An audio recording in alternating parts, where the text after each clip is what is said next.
German ভাষা শিখতে গিয়ে সবচেয়ে যে জিনিসটা বেশি আমাদেরকে যন্ত্রণা দেয়, পীড়া দেয় সেটা হচ্ছে যে জার্মান আর্টিকেল, যেটাকে আমরা ডেয়ার ডি ডাস বলে চিনি। তো আর্টিকেলটা মনে রাখা সবচেয়ে কঠিন। এর অন্যতম একটা কারণ হচ্ছে যে জার্মান ভাষায় প্রত্যেকটা নাউনের জন্য বা নোমেনের জন্য নির্দিষ্ট আলাদা, আলাদা আরকি থাকে, আর্টিকেল থাকে। যেমন ডেয়ার, ডি, ডাস ৩ টা আলাদা, আলাদা। ডেয়ার হচ্ছে পুরুষবাচক শব্দের জন্য, পুরুষবাচক নাউনের জন্য। ডি হচ্ছে যেটাকে আমরা কি বলি স্ত্রীলিঙ্গ বা স্ত্রীবাচক নাউনের জন্য, এবং ডাসটা হচ্ছে নিরপেক্ষ নয় রুমের জন্য। তো সমস্যা হলো এই জেন্ডার বাংলা বা ইংরেজির মতো অ্যাকচুয়ালি আলাদা, আলাদা না বা স্পেসিফিক না। তো এজন্য ডয়েচে এসে এটা একটু কঠিন মনে হয়। তো আমরা কিছু আ টিপস দেখবো আজকে ইনশাআল্লাহ, যেটার মাধ্যমে এটা আরো সহজ মনে হবে আমাদের কাছে। আশা করছি এটা খুবই ইফেক্টিভ হবে। ঠিক আছে? ডেয়ার, ডি, ডাস এই ৩ টা। তো আমরা দেখি। আচ্ছা, ১ম টিপস হচ্ছে যে নাউনকে আর্টিকেল সহ একসাথে শিখতে হবে। যখন আমরা A1 লেভেল থেকে একদম শুরু থেকে শেখা যখন শুরুই করব, তখন আমরা প্রতিটা নাউন আর্টিকেল সহ শিখব। আর্টিকেল ছাড়া কোনো নাউন আমরা শিখব না। যেমন টিস, এখানে টিস রয়েছে। আমরা টিসটা না পড়ে ডেয়ার টিস পড়ব। এখানে বুক না পড়ে ডাস বুক পড়ব। লাম্পে, লাম্পে রয়েছে, লাম্পে না পড়ে আমরা ডি লাম্পে পড়ব। আর ফেন্সটার, ফেন্সটার না পড়ে ডাস ফেন্সটার পড়ব। এভাবে আমরা আসলে এটার ইমপ্রুভমেন্ট আনতে পারি। তো এরপরে আমরা দেখি। আচ্ছা, কালার কোডিং মেথড। এটা হচ্ছে অনেকটা এরকম যে আপনি যখন খাতায় লিখে শিখবেন বা কম্পিউটারে যদি মাইক্রোসফট ওয়ার্ডে বা কোথাও যদি এটা নোট করেন, তো সেই ক্ষেত্রে ডেয়ার এর জন্য একটা কালার, ডি এর জন্য আরেকটা কালার, এবং ডাস এর জন্য একটা আর ভিন্ন কালার ইউজ করবেন। ঠিক আছে? সেটা হতে পারে আপনার শীটের ভিতরে, বা সেটা হতে পারে পুরো শীটের যে কালারটা সেটাও চেঞ্জ করে দিতে পারেন। আমি সামনে একটা শীট দেখাবো, সেখানে হয়তোবা এটা নিয়ে আরো আলোচনা হবে ইনশাল্লাহ। তো এটা হচ্ছে একটা ব্যাপার। আর আরেকটা জিনিস দেখবে আমাদেরকে করতে হবে, বুঝতে হবে, সেটা হচ্ছে যে ওয়ার্ডের এন্ডিং দেখে আর্টিকেল বোঝাও সহজ। এটা মোটামুটি সবসময় আরকি কারেক্ট হয়। কখনো, কখনো এক্সেপশন আসে, সেটা ভিন্ন ব্যাপার। আমরা দেখি। যেমন কোথাও যদি থাকে, UNG যদি থাকে তাহলে এটা সাইডুং, এটা হলো ডি। তাই তো? দেখেন UNG দিয়ে শেষ হলে এটা হচ্ছে কি ডি। হাইট দিয়ে শেষ হলে ডি। আর্টিকেলটা ডি হচ্ছে। কাইট অর্থাৎ হাইট, কাইট, শাফট, শিওন, এ। ঠিক আছে? এইগুলোতে শেষ হলে মেইনলি আর্টিকেলটা ডি হয়। আর ডাস এটা হয় কোন, কোন ক্ষেত্রে? শেন, লাইন, মেন্ট, এগুলো দিয়ে যদি আপনার অরটা শেষ হয়, তাহলে আমরা বুঝতে পারবো যে এটা হতে ডাস হবে সম্ভবত, হ্যাঁ? বেশিরভাগ সময় এটা মিলে যায়। আর ডেয়ার কোন সময় হবে? কখন হবে? আমরা যদি শব্দের শেষে এয়ার পাই, লিং, স্মুথ এই টাইপের কিছু পাই, সেক্ষেত্রে আমরা ডেয়ারটা ব্যবহার করতে পারি। ঠিক আছে? আপনি বিশেষ করে পেশা বা মানুষ বোঝালে সেক্ষেত্রে আমরা ডেয়ার ব্যবহার করতে পারি। এ ব্যাপারে আমরা একটা শিট দেখবো, তখন অবশ্যই আমরা আরো ক্লিয়ার হয়ে যাবো ইনশাল্লাহ। তো এরপরে আমরা দেখি। ঠিক আছে? এই যে ক্যাটেগরি দিয়ে মনে রাখার চেষ্টা করা উচিত আমাদের। ক্যাটেগরি দিয়ে এই যে সপ্তাহের, দিনের, মাসের বা ঋতু অথবা দিকের যে নাম, এই ক্ষেত্রে ডেয়ার, বা এটা হয় কি বেশিরভাগ ক্ষেত্রে মাস্কুলিন হয়। ঠিক আছে? সপ্তাহের নাম, দিনের নাম, মাসের, ঋতুর এবং দিকের, এগুলোর নাম হয় ডেয়ার। আমরা উদাহরণ দেখলে আরো ক্লিয়ার হব। আচ্ছা, বেশিরভাগ ফুল ও গাছ, সংখ্যা এগুলো থাকলে ডি হবে, আর্টিকেলটা ডি হবে। আপাতত এটুকু খেয়াল রাখেন। আমরা নেক্সটে যখন একটা লিস্ট দেখব, তখন খুবই ইজি মনে হবে আমাদের কাছে ইনশাআল্লাহ। এবার দেখেন, ছোট বাচ্চা ও প্রাণীর ক্ষেত্রে ডাস ইউজ হবে, ডাস ব্যবহার হয় বেশিরভাগ ক্ষেত্রে আরকি, হ্যাঁ? এটা বেশিরভাগ ক্ষেত্রে মিলে যায়। আর এর সাথে, সাথে যদি এটা মাথায় রেখে যদি একটু প্র্যাকটিস করা হয়, তাহলে একেবারে অ্যাকুরেসি 100% আসা সম্ভব ইনশাআল্লাহ। এবার দেখেন, কম্পাউন্ড নাউন রুল কি? এটা হচ্ছে কিছু, কিছু শব্দ রয়েছে যেগুলো আরকি ২ টা শব্দ মিলে একটা শব্দ তৈরি হয় কমপ্লেক্স আকারে। ঠিক আছে? কিরকম? আমরা একটা উদাহরণ বলি, "ডি হাউস টুয়ার।" এই যে, "ডি হাউস টুয়ার" অর্থ হচ্ছে কি? যে বাড়ির দরজা। হ্যাঁ? হাউস অর্থ বাড়ি আমরা জানি, টুয়ার অর্থ দরজা। "ডি হাউস টুয়ার।" এখানে আ যৌগিক যে এটা তো যৌগিক শব্দ, তাই না? তো এক্ষেত্রে হয় কি? শেষের নাউনের আর্টিকেলটাই পুরো শব্দের না আর্টিকেল হিসেবে বিবেচিত হয়। শেষের শব্দ কোনটা? টুয়া। ডি টুয়া। তো এক্ষেত্রে এই যে হাউস টুয়া, এটা হচ্ছে যে আর্টিকেলটা হবে ডি হাউস টুয়া। আরেকটা দেখি, ডেয়ার টিস প্লুস ডি লাম্পে। ডি টিস লাম্পে অর্থাৎ যে আমরা যেটাকে হলো টেবিল ল্যাম্প বলি সেটা। তো দেখেন এখানে ডি লাম্পে, লাম্পের আর্টিকেলটা ডি, তাই এখানে টিস লাম্পের আর্টিকেলটাও ডি বসছে। আবার দেখি আমরা, ডিশুলে আমরা জানি ডিশুলে অর্থ স্কুল, প্লুস ডেয়ার বুস অর্থাৎ বাস, তাই না? তো আমরা দেখি এখানে কি বসছে, যে স্কুল বাসের যে আরকি আর্টিকেল সেটা হচ্ছে ডেয়ার শুল বুস। তো এক্ষেত্রে ডি শুল বুস কেন হলো না? কেননা নেক্সট যে শব্দটা রয়েছে আর কি, লাস্ট শব্দটা, সেটার আর্টিকেল হচ্ছে ডেয়ার। তো এর জন্য ডেয়ার শুল বসছে এখানটাতে। আচ্ছা, আমরা আরো একটা দেখি, স্টোরি বা ভিজুয়ালাইজেশন মেথড। এটা হচ্ছে এমনটা এরকম যে আমরা প্রতিটা আর্টিকেলের জন্য একটা একটা ক্যারেক্টার কল্পনা করতে পারি, হ্যাঁ। তারপর নাউনটাকে সেই ক্যারেক্টারের সাথে একটা দৃশ্য কল্পনা করে, এটা আর কি, এটা একটু কমপ্লেক্স, আমি এটাকে একটু অ্যাভয়েড করি, এরপরও টিপস লিখেছি যেহেতু এটা এনেছি, ঠিক আছে। তো এটাও আর কি ফলো করতে পারেন যাদের কাছে সহজ মনে হয়। আচ্ছা, দেখেন স্পেসড রিপিটেশন, নিয়মিত রিভিশন, এটা সবচাইতে ইফেক্টিভ। আমরা অনেক সময় শুরুতে আর কি কি বলবো, আবেগের বশে হোক বা ভুল ধারণাবশত যে প্রচুর মুখস্থ করার চেষ্টা করা হয়। দেখা যাচ্ছে প্রতিদিন ১০০টা ৫০টা এরকম একটা ব্যর্থ চেষ্টা করা হয়। আসলে যেটা খুব একটা কাজে দেয় না। আমরা একটা কাজ করতে পারি যে একটা নতুন শব্দ শিখলাম, কথার কথা আজকে ২০টা শিখলাম। আর আগামীকাল শিখলাম হচ্ছে সেটাকে রিভাইজ করলাম। তারপর আমরা সেটাকে রিভাইজ করলাম, এভাবে পরপর ৩ দিন রিভাইজ করলাম। অথবা যে মেথডটা এখানে আছে, দেখেন একটা ১ম ৩ দিন পর্যন্ত ৩০টা করে শিখলাম। এরপরে সেটাকে আমরা নেক্সট ৭ দিন রিভাইজ করলাম। ঠিক আছে? অর্থাৎ যেটা মুখস্থ করবেন সেটা প্রতিদিন আর কি আমরা কি করব? এটা হচ্ছে যে রিভিশন করব।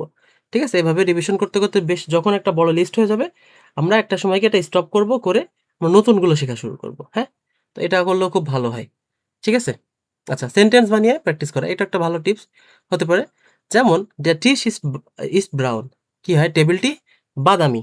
তো এই যে "দেয়ার টিশ ইস ব্রাউন", এখানে এটা শিখলে পরে সেন্টেন্স মেকিংও অনেকটা ইমপ্রুভমেন্ট হয়, স্পিকিংও ইমপ্রুভমেন্ট হয়, সাথে, সাথে আর্টিকেলগুলোও মনে থাকে। তো এভাবে আমরা একটা কাজ করতে পারি যে সেন্টেন্স মেক করে আর্টিকেলগুলো মনে রাখার চেষ্টা করতে পারি। যেমন "the lamp stayed of them টিশ", অর্থাৎ ল্যাম্পটি টেবিলের উপরে রয়েছে। আউফ ডেম টিশ, ঠিক আছে? উপরে রয়েছে। তো আমরা এটা এভাবে ট্রাই করে দেখতে পারি। লিস্টটা যদি আমরা মোটামুটি পড়তে পারি তাহলে আশা করি আমাদের যে কি বলবো, আর্টিকেল নিয়ে সমস্ত ধারণা আমাদেরকে, মানে আমাদের যত অস্পষ্টতা রয়েছে সবগুলো ক্লিয়ার হয়ে যাবে ইনশাআল্লাহ। আমরা দেখি, ১ম থেকে পড়া শুরু করি আমরা। দেখেন এখানটাতে ডেয়ার মাস্কুলিন, ডেয়ারটা মাস্কুলিন, পুরুষ লিঙ্গ কিন্তু এটা। তো আমরা কি করব? Dare টিশ, table. এই যে এস সে হা দিয়ে শেষ হয়েছে, অর্থাৎ এটা হচ্ছে একটা কমন ডেয়ার প্যাটার্ন। বেশিরভাগ ক্ষেত্রে এস সি এইচ ইংলিশে বলি, এটা দিয়ে যদি শব্দ শেষ হয় তাহলে আমরা ধরে নিতে পারি সেটা হচ্ছে কি পুরুষবাচক বা ডেয়ার। ডেয়ার মান, ঠিক আছে, পুরুষ মানুষ, এটা তো জানি না, এটা ন্যাচারাল মাস্কুলিন মিনিং, অর্থাৎ যেটা ন্যাচারালি পুরুষ বোঝাবে সেটা তো আমরা জানছি, বাট এর বাইরে গিয়ে আমরা টিপসগুলো একটু ফলো করি। দেখেন ডিয়ার ফাদার, বাবা, বাবা তো পুরুষ আমরা সবাই জানি, তো এই টাইপের যেগুলো সেগুলো আর কি খুবই ইজি হয়ে যাবে। ঠিক আছে? বাবা, ভাই, ভাইটাও পুরুষবাচক আমরা জানি। এবার দেখেন ডেয়ার কম্পিউটার, এ আর এন্ডিং এর শেষে, অর্থাৎ শব্দের শেষে যদি ই আর থাকে, ঠিক আছে, তাহলে কি হবে সেই ক্ষেত্রে আর কি ডেয়ার ধরা হবে, বিশেষ করে যখন কোনো মেশিন বা বস্তু থাকবে, অবজেক্ট, ঠিক আছে, সেই ক্ষেত্রে। আচ্ছা, দেখি এখন লেয়ারার, লেয়ারার তো কি শিক্ষক আমরা জানি। আচ্ছা, এ আর এন্ডিং এ পেশা বোঝালে ডেয়ার হবে, ঠিক আছে। শেষে যদি এ আর থাকে আর যদি সেটা পেশাবাচক হয়, পেশা বোঝায়, তাহলে সেটা নিঃসন্দেহে আর কি ডেয়ার হবে, পুরুষবাচক হবে, মাস্কুলিন। আচ্ছা, দেখেন ডেয়ার উইন্টার, শীতকাল আমরা জানি, ঋতু সবসময় ডেয়ার হয়। ডেয়ার জমার, এটাও সেম। ডেয়ার মনটাগ, সোমবার। আচ্ছা, সপ্তাহের দিন সবসময় কি হয়? ডেয়ার হয়, মাস্কুলিন হয়। এগুলো একেবারে খুবই কমন, এগুলো মনে রাখতে হবে, হ্যাঁ। আচ্ছা, দেখেন ডেয়ার ইয়ানোয়ার, এটাও সেম। ডেয়ার নর্ডন, উত্তর দিক। আচ্ছা, দিক বুঝালেও পুরুষবাচক হবে ইনশাল্লাহ। দেখেন ডেয়ার আফেল, আচ্ছা, এক্সেপশন, এটা হচ্ছে ডেয়ার আফেল, এটা একটা এক্সেপশন, এটা মনে রাখতে হবে আলাদা করে। আমি বলেছিলাম যে কিছু কিছু এক্সেপশন থাকবে, বাট এর বাইরে গিয়ে মোটামুটি সবগুলোই আর কি সিমিলার হতে পারে। কিন্তু সিমিলার হইলেও আর কি বেশিরভাগ সময় এক্সেপশন থাকে। হ্যাঁ, আমরা একটা রেড করে দিই, ওকে। দেখেন ডেয়ার কাফে, কফি, পানীয় সাধারণত ডেয়ার হয়, হ্যাঁ, বেশিরভাগ পানীয় ডেয়ার হয়। ডেয়ার টে, চা, এটাও ডেয়ার বসছে। ডেয়ার সুগার, চিনি। আর দেখেন এই যে এ আর এন্ডিং এর শেষে কি বসছে? এ আর বসছে। এ আর বসলে কি হয়? এ আর বসলে আমরা জানি যে মাস্কুলিন হয়, ডেয়ার হয়। ডেয়ার স্মেটালিং, স্মেটালিং হতো প্রজাপতি। দেখেন লিং এন্ডিং সবসময় ডেয়ার হবে। লিং যদি থাকে বেশিরভাগ ক্ষেত্রে কি হবে? আপনার এটা ডেয়ার বসবে। এবার দেখি ডেয়ার ফ্রুলিং, বসন্তকাল আমরা জানি যে লিং বসলে কি হয়? সবসময় ডেয়ার বসে। ডেয়ার অপটিমিসমুস, আচ্ছা, অপটিমিসমুস অর্থ আশাবাদ। তো এক্ষেত্রে স্মুথ এন্ডিং সবসময় ডেয়ার হয়। ডেয়ার ট্যুরিসমুস, এক্ষেত্রে পর্যটন, ইসমুস বসছে, এটাও ডেয়ার হবে। ডেয়ার জব, চাকরি, ইংরেজি লোন ওয়ার্ড ডেয়ার পড়ে। আচ্ছা, ঠিক আছে, ডেয়ার জব। আমরা দেখি ডিয়ার ফ্রেন্ড অর্থ বন্ধু পুরুষ, এটাও হচ্ছে ওই যে ন্যাচারাল পড়ছে আর কি, বন্ধু। বন্ধু পুরুষবাচক, বান্ধবী নারীবাচক, ঠিক আছে। তো এখানে দেখেন ডিয়ার হুন্ড, হুন্ড মানে অর্থ, হুন্ড অর্থ হচ্ছে আমরা জানি কুকুর। আচ্ছা, কমন অ্যানিমাল নাউন, ঠিক আছে। এটা হচ্ছে কি যে আপনার ডেয়ার বসবে, ডেয়ার হুন্ড, হ্যাঁ এটা এক্সেপশন ধরতে পারে এটাও, ডেয়ারটা। আচ্ছা দেখি এবার, ডেয়ার শ্রাঙ্ক, শ্রাঙ্ক অর্থ হচ্ছে যে আলমারি, ঠিক আছে। এটাও একটা এন্ডিং প্যাটার্ন, যদি এ এন কে থাকে সবার শেষে তাহলে আমরা ধরে নিতে পারি সেটা পুরুষবাচক। ড্যাশ টুল, চেয়ার, কমন ফার্নিচার এক্সেপশন, আচ্ছা ঠিক আছে, এটাও এক্সেপশন, এটা মুখস্থ করে ফেলতে হবে। ড্যার রেগেন, বৃষ্টি, এটাও এক্সেপশন, ওয়েদার নাউন, ঠিক আছে, এটাও মুখস্থ রাখতে হবে। আর যেগুলো এক্সেপশন সেগুলো তো ডেফিনেটলি মুখস্থ করবেনই, বাট টিপস ট্রিক্স গুলো বেশিরভাগ ক্ষেত্রে আর কি 80 থেকে 90% ক্ষেত্রে খেটে যায়, ম্যাচিং করে যায়, ঠিক আছে। আমরা দেখি এখন ডি দিয়ে কোনগুলো রয়েছে। ও আরেকটা কথা, আমি কিন্তু এই দেখেন সবুজ মার্ক করে দিয়েছি, মানে সরি সবুজ না, এটা ব্লু মার্ক করে দিয়েছি যেগুলো পুরুষ লিঙ্গ, ঠিক আছে। আপনারা এটা ফলো করতে পারেন যে পুরুষ লিঙ্গের জন্য একরকম, স্ত্রীলিঙ্গর ক্ষেত্রে আর একরকম, এবং যেগুলো নয়ট্রম সেক্ষেত্রে আর একটা কালার ব্যবহার করতে পারেন। এই দেখেন এখন কিছুটা রেডিশ কালার, রেড কালার যেটা, সেটার ক্ষেত্রে আমরা স্ত্রীলিঙ্গ ব্যবহার করেছি। দেখেন কেমন স্ত্রীলিঙ্গটা একটু দেখি আমরা। ডি ফ্রাউ বা মহিলা, ন্যাচারাল আমরা জানি মহিলা অবশ্যই মহিলাবাচকই হবেন, নারীবাচকই হবেন। ডি মুটার, ডি সিলভেস্টার, এগুলো সেম। আচ্ছা এবার দেখি ডি সাইটুং, সাইটুং অর্থ পত্রিকা। আমরা জানি উ এন গে, এই যে উং বসছে, উংটা যদি শেষে থাকে ওয়ার্ডের সেই ক্ষেত্রে সবসময় এটা কি হবে, ডি হবে। ডি সাইটুং, ডি ডি übung, এই যে অনুশীলন, এটাও ডি বসবে। ডি মাইনুং, মতামত, সেটাও ডি বসবে। ডি ফ্রাইহাইট অর্থাৎ কি স্বাধীনতা, এই ক্ষেত্রেও ডি বসবে। ডি গেজুন্ডহাইট, ডি মগলিশকাইট, এই যে হাইট গেল, এখন দেখেন কাইট। আমরা একটু আগে বলেছিলাম যে হাইটের পরে কাইট, কাইট থাকলেও শব্দের শেষে এটা কি বসবে, কাইট থাকলেও কিন্তু এটা টি বসবে, হ্যাঁ। এটা হচ্ছে যে ফেমিনিন বসবে আর কি, ঠিক আছে, নারীবাচক। ডিফারেন্ট শাফট, এখন দেখেন নতুন একটা নিয়ম, বন্ধুত্ব। শাফট এন্ডিং বসলেও সবসময় ডি বসবে, যদি শাফট এন্ডিং হয়। এ সে হা, এ এফ টে, যদি শাফট থাকে আমরা এটা পড়ি তাহলে ডি বসবে ন্যাচারালি। ডি ইনফরমাচিয়ন, দেখেন চিয়ন যদি আপনার এন্ডিং হয় সেক্ষেত্রেও ডি বসবে, ইনফরমাচিয়ন, নাচিয়ন, হ্যাঁ এই টাইপের। এই যে ইনফরমেশন আমরা ইংলিশে পড়ি, ডয়েচে পড়লে ইনফরমাচিয়ন। ডি নাচিয়ন, আচ্ছা জাতি যেটা আমরা নেশন পড়ি সেটাও কি ডি। ডি লাম্পে, আচ্ছা ঠিক আছে। দেখেন যদি শব্দের শেষে যদি এ থাকে, এ বেশিরভাগ ক্ষেত্রে ডি বসে, হ্যাঁ বেশিরভাগ ক্ষেত্রে আর কি, এর একটা কমন প্যাটার্ন। দেখেন ডি ব্লুমে, ফুল, আমরা পড়েছিলাম এমনিতেই এই যে শেষে ই থাকলে বসছে কি যে ডি। এরপরেও আমরা বলেছিলাম ফুলের নামের ক্ষেত্রে কি হয়, এটা নারীবাচক হয়, এটা ডি বসে, হ্যাঁ এটা হয় ফেমিনিন বসে। ডি ব্লুমে, ডি রোজে, ডি টুলপে, টুলপে অর্থ হচ্ছে কি যে টিউলিপ ফুল যেটা আমরা বলি। ডি শুলে, এই যে শুল অর্থ কি স্কুল, এটাও এই যে ই বসছে, এটা কমন প্যাটার্ন। ডি কুইশে, কুইশে অর্থ রান্নাঘর। ডি স্ট্রাসে অর্থ কি রাস্তা। ডি ট্রাসে ব্যাগ, এগুলো সেম, ওই যে এন্ডিংটা ই দিয়ে শেষ হচ্ছে, এগুলো একই রকম বসবে। এখন দেখেন ডি উয়া অর্থ ঘড়ি, এগুলো একটা এক্সেপশন ধরতে পারেন, হ্যাঁ এটা এক্সেপশন, এগুলো মুখস্থ করে ফেলতে হবে এক্সেপশন গুলো। আর এগুলো ডেফিনেটলি ওই নিয়মে পড়বেন যেগুলো মিলছে আর কি, ই শেষে, হাইট, কাইট, শোন, এগুলো অবশ্যই মনে রাখবেন। আচ্ছা ডি বানানে অর্থাৎ কলা, ফলের নাম সাধারণত ডি বসে, বেশিরভাগ ক্ষেত্রে আর কি ফলের নামে ডি বসে, কিন্তু ওই যে এক্সেপশন বসছিল ডের আপেল, হ্যাঁ। আচ্ছা ডি টমাটে, এই যে টমেটো, এটা দুই ভাবে খেটে যায়, একটা হচ্ছে ই ই প্যাটার্নে শেষে ই বসছে একটা একভাবে, আর একটা হচ্ছে এটা কি, এটা একটা ফল, এই টাইপের। ডি বনুং, বনুং অর্থ কি বাসা বা ফ্ল্যাট, ঠিক আছে। এই যে উ এন গে, দেখছেন, তার মানে উ এন জি দিয়ে শেষ হইলেও কি হয়, শেষে সরি আর্টিকেলটা ডি হয়। তো আমরা ডিটা দেখে ফেললাম খুবই শর্টকাটে, ডেটা দেখলাম, এবং আমরা ডাসটা দেখার চেষ্টা করি। দেখেন দেখেন ডাস নয়, এটা নিরপেক্ষ লিঙ্গ, হ্যাঁ।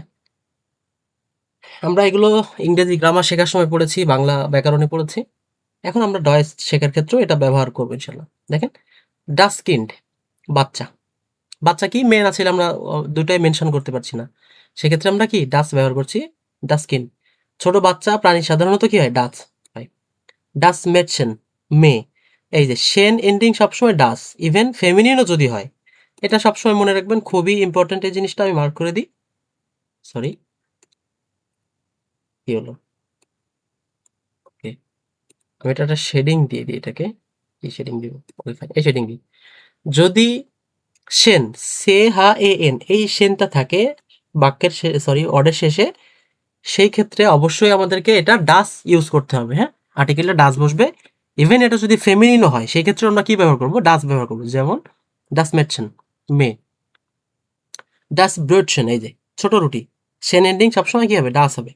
ডাস ডাস ফ্রলাইন বলতে কি কুমারী মেয়ে বোঝায়। হ্যাঁ, ফ্রাউলাইন বলে, ফ্রোলাইন বলে। হ্যাঁ, ফ্রাউলাইন। লাইন এন্ডিং সবসময় কি হবে? ডাস হবে। ডাস হাউস, হাউসের ক্ষেত্রেও বাড়ি, সরি হাউসের ক্ষেত্রে, হাউসের অর্থ হচ্ছে বাড়ি, কমন নাউন। আচ্ছা, মুখস্থ করতে হবে এটা, ঠিক আছে? ডাস হাউস, এখানে আসলে কোনো রুলস আর কি মিলছে না। ডাস বুক, এটাও সেম। ডাস মিউজিয়াম, দেখেন এই যে মিউজিয়াম, এই শেষে ইউ এম বসছে, ইউ এম, জাদুঘর। তো ইউ এম যদি এন্ডিং হয় তাহলে আর্টিকেলটা হবে ডাস। ডাস সেন্ট্রুম, এই যে সেম, ডাস সেন্ট্রুম, ডাস মিউজিয়াম। ডাস ডকুমেন্ট, এই যে মেন্ট এন্ডিং সবসময় ডাস হবে। খুবই ইজি কিন্তু ভাই। হ্যাঁ, এগুলো যদি একটু প্র্যাকটিস করা যায় আশা করছি যে সমস্যা হবে না ইনশাল্লাহ নেক্সটে। হ্যাঁ, এগুলো মনে থাকারও কথা, আমারই কিন্তু কঠিন না। ডাস ডকুমেন্ট, ঠিক আছে, মেন্ট সবসময় কি হবে? ডাস হবে। ডাস ইনস্ট্রুমেন্ট অর্থাৎ যন্ত্রপাতি যেটা আমরা বলি, এটাও কি হবে? এই যে ডাস হবে। ডাস ভাষা, এটা এক্সেপশন, এটা মুখস্থ করে ফেলতে হবে। যেখানে নিচে লিখেছি সবগুলো এক্সেপশন। ডাস ব্রড, রুটি। ডাস বেড, বিছানা। ডাস ফেন্সটার, জানলা। ঠিক আছে, ওকে। তো মোটামুটি আমরা দেখে ফেললাম। হ্যাঁ, অল্প অল্প অল্প সময়ের ভিতরে একেবারে বা বা 14-15 মিনিট সময়ের ভিতরে আমরা এটা মোটামুটি পড়ার চেষ্টা করলাম। তো এইভাবে পড়লে পরে এই আর্টিকেলগুলো খুব সহজে মনে থাকবে, বিশেষ করে শুরু A1 A2 লেভেলে। এভাবে টিপসগুলো ফলো করলে খুবই ভালোভাবে মনে থাকবে ইনশাল্লাহ, শিখতেও সহজ হবে। বিশেষ করে টিপসগুলো ফলো করলে, কোনটা শেষে কি বসছে, এই যে, হ্যাঁ, এগুলো। আর একটু স্বাভাবিক জীবনের সাথে মিলাতে হবে। যেমন ডেয়ার মান, আমরা জানি ডেয়ার মান অর্থ কি? যে মানুষ, পুরুষবাচক বোঝাচ্ছে মান, ঠিক আছে? তারপর হচ্ছে যে ব্রুডার, ভাই। হ্যাঁ, ডেয়ার ফাদার, বাবা। তো দেখা যাচ্ছে এগুলো তো কখনোই নারীবাচক বা উভয়লিঙ্গ সম্ভব না। সো সেক্ষেত্রে এগুলো এইরকম একটু কমন সেন্স ব্যবহার করে এগুলো পড়া শুরু করতে হবে এবং মনে রাখার চেষ্টা করতে হবে। আশা করি খুবই কাজে লাগবে ইনশাল্লাহ। ছোট করে হইলেও ভিডিওটা খুবই এফেক্টিভ হবে আশা করি। ঠিক আছে? তো ভিডিওটা আমরা শেষ করে দিই। আসসালামু আলাইকুম ওয়া রাহমাতুল্লাহ।